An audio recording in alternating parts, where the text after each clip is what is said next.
Alright, I'm going to go over all my BFS setups in this video. I've been getting asked a lot of questions about certain line with certain rods and reels for, like, say trout, bluegill, finesse, bass, basically everything.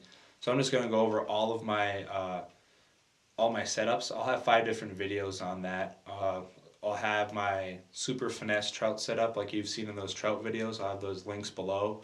All the way up to a borderline finesse bass rod slash BFS.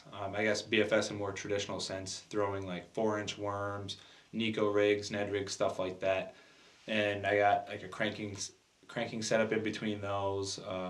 See what else I got? That Airstream Custom with that Daiwa Silver Creek AGS rod I've been doing the testing on with the Airstream Custom. And then also that Legend Elite setup I have with the SS Air that still has stood the test of time. I haven't got rid of it yet. Yeah, I think I cover pretty much all the bases.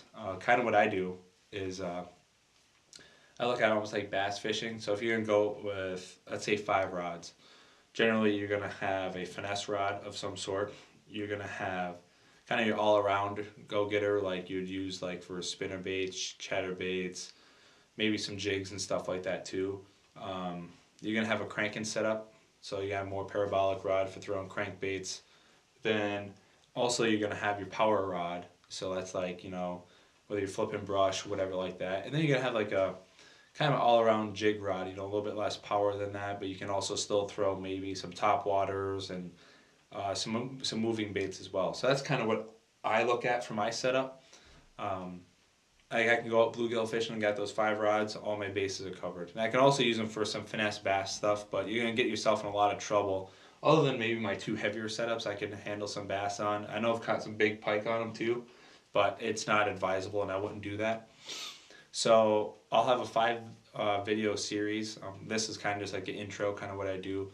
But I'll be going over why I have that reel on there, the line, the rod, the uses and stuff like that, and kind of some limitations with that as well, and how I cover my bases with other setups.